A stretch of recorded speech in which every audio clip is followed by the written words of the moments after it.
이제 오늘 우리에게 주신 하나님의 말씀을 나눕니다. 오늘은 욥기 36장 말씀을 함께 보겠습니다. 욥기 36장 1절부터 마지막 절까지 교독해서 말씀입니다. 엘리후가 말을 이어 이르되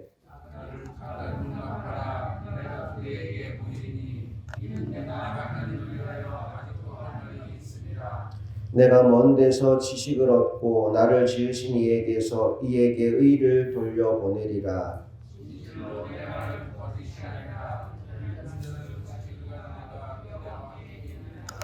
하나님은 능하시나 아무도 멸하시지 아니하시며 그의 지혜가 무궁하사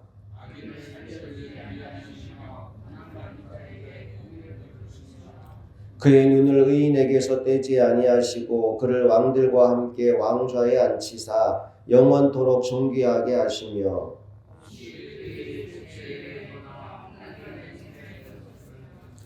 그들의 소행과 악행과 자신들의 교만한 행위를 알게 하시고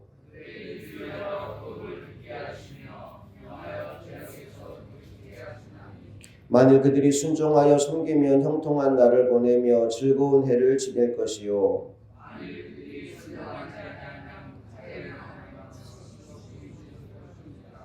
마음이 경건하지 아니한 자들은 분노를 쌓으며 하나님이 속박할지라도 도움을 구하지 아니하나니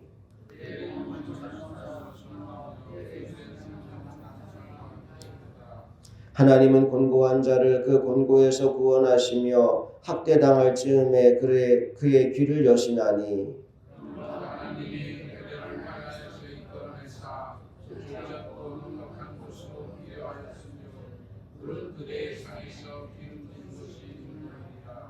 이제는 악인이 받을 벌이 그대에게 가득하였고 심판과 정의가 그대를 잡았나니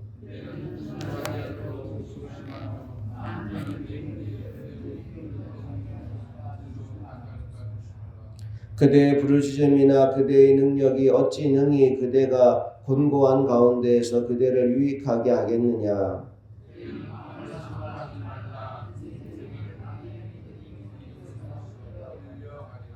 삼가 악으로 치우치지 말라. 그대가 환난보다 이것을 택하였느니라.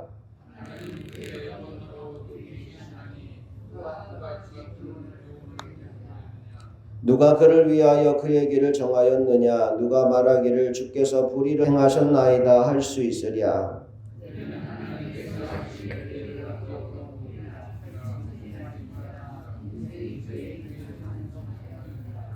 그의 일을 모든 사람이 우러러보나니 먼 데서도 보느니라.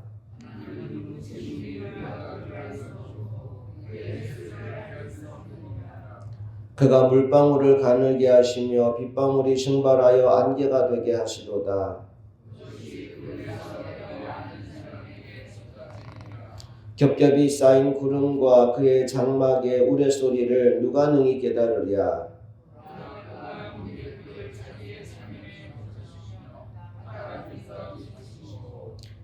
이런 것들로 만민을 심판하시며 음식을 풍성하게 주시느니라.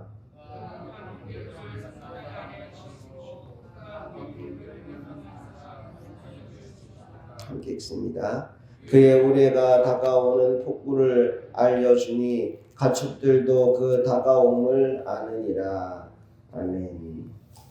자, 엘리후의 네 번째 연설이 이어집니다. 앞에 욥과 세 친구의 대화를 보면 세 친구가 비난하면 욥이 거기에 대해서 항변을 하고 또 다른 친구가 비난을 하면 또 다른 말로 항변하는 식으로 말씀이 이어지는데 엘리후의 연설은 그냥 아무도 개입하지 않고 혼자 자기 하고 싶은 말을 끝까지 내뱉는 형식으로 되어 있습니다. 오늘 그 네 번째 연설인데요. 1절, 2절 말씀을 다시 한번 읽어보겠습니다.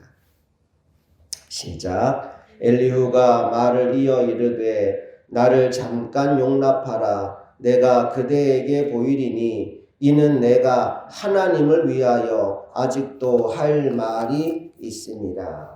엘리후가 뭐라고 얘기하느냐 하면 나는 하나님을 위하여 할 말이 있다라고 얘기합니다. 그가 이렇게 말하는 이유는 욥이 하나님을 의롭지 못한 분이다라고 말했기 때문입니다. 하나님이 의롭지 않은 분 같아 라고 얘기를 한 것을 빌미로 삼아서 내가 하나님을 위해 욥 당신에게 변호하겠다라는 말을 하게 된 거죠. 그러면서 강조한 첫 번째 메시지가 뭐냐 하면 하나님은 공의로운 분이시다라는 내용입니다. 5절부터 7절까지를 읽어봅니다. 시작. 하나님은 능하시나 아무도 멸하시지 아니하시며 그의 지혜가 무궁하사 악인은 살려두지 아니하시며 고난받는 자에게 공의를 베푸시며 그의 눈을 의인에게서 떼지 아니하시고 그를 왕들과 함께 왕좌에 앉히사 영원토록 존귀하게 하시며. 말하자면 하나님이 큰 힘을 가지고 있는데 그 힘으로 절대 의인을 멸시하지 않는다는 겁니다. 오히려 하나님은 무궁한 지혜로 악인은 벌하시고 의인에게는 은혜를 베푸신다는 거죠. 예, 하나님은 하나님의 공의로 의인과 악인을 차별 대우하신다라고 말씀합니다. 그러면서 다만 하나님의 때, 하나님의 타이밍이 있다라는 이야기를 들려줍니다. 말하자면 기다림의 때, 침묵의 시간이 있지만 그것이 하나님의 부재 혹은 하나님의 불의를 의미하는 게 아니다라는 이야기를 들려줍니다. 두 번째로 전하는 메시지는 의인들도 하나님의 징계를 받을 때가 있다라는 이야기입니다. 8절부터 10절까지 내용인데요. 또 같이 읽어볼게요. 시작. 혹시 그들이 족쇄에 매이거나 환난의 줄에 얽혔으면 그들의 소행과 악행과 자신들의 교만한 행위를 알게 하시고 그들의 귀를 열어 교훈을 듣게 하시며 명하여 죄악에서 돌이키게 하시나니. 여기 8절에 혹시 그들이 족쇄에 매이거나 할 때 그들은 의인들을 말합니다. 의로운 삶을 살았던 누군가가 하나님 앞에 징계를 당하는 순간이 있는데 그때는 언제냐 하면 불순종의 삶을 살았을 때라고 이야기합니다. 이처럼 엘리후는 앞에 세 친구가 했던 말과 달리 의인들도 고난을 당하는 때가 있음을 이야기합니다. 그리고 그 고난의 궁극적인 목적이 회복과 형통과 기쁨이라는 사실을 강조합니다. 여기까지 내용만 보면 내용이 참 괜찮은 것 같아요. 그런데 엘리후에 이어지는 말에 문제가 있습니다. 그게 뭐냐 하면 욥을 악인으로 규정해 놓고 욥이 죄를 지어서 지금 하나님의 벌을 받는 중이기 때문에 빨리 회개해야 된다는 경고의 메시지로 그의 발언이 이어지고 있다는 겁니다. 17절부터 21절까지 엘리후가 욥을 어떻게 생각하고 있는지를 같이 읽어봅니다.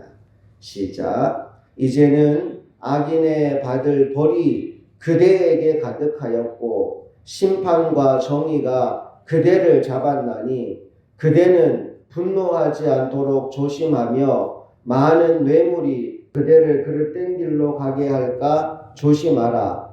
그대의 부르짖음이나 그대의 능력이 어찌 능히 그대가 곤고한 가운데에서 그대를 유익하게 하겠느냐.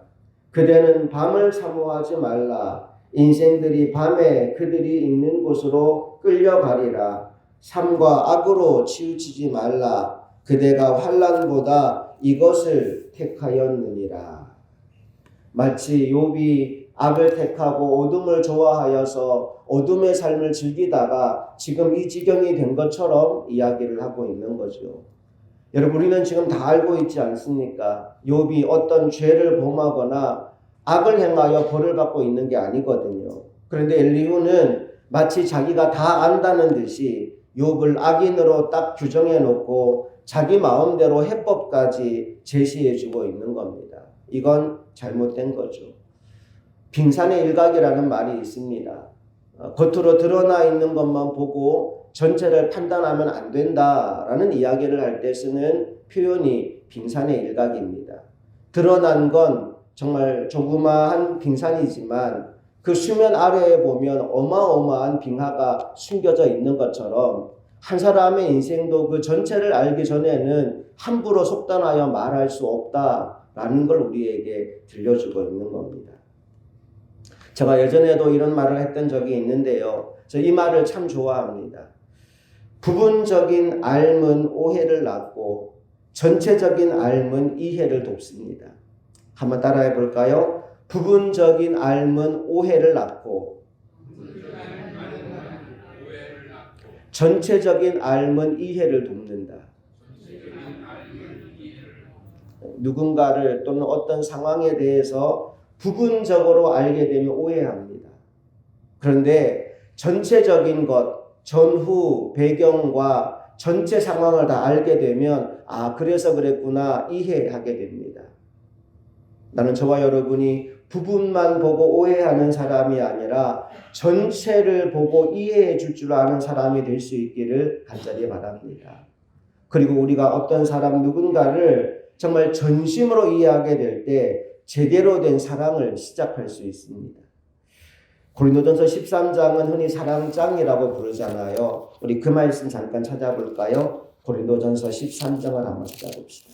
이렇게 시작합니다. 내가 사람의 방언과 천사의 말을 할지라도 사랑이 없으면 소리나는 구리와 울리는 꽹과리가 되고, 이렇게 쭉 얘기하면서 사랑은 어떤 것이다 라는 설명을 하죠. 7절 말씀 보면 모든 것을 참으며 모든 것을 믿으며 모든 것을 바라며 모든 것을 견디느니라. 사랑은 언제까지나 떨어지지 아니하되 예언도 패하고 방언도 그치고 지식도 패하리라. 여기까지 하고요. 9절부터 좀 다른 이야기가 나옵니다. 우리 9절부터 12절까지 같이 읽어볼까요? 시작. 우리는 부분적으로 알고 부분적으로 예언하니 온전한 것이 올 때에는 부분적으로 하던 것이 패하리라.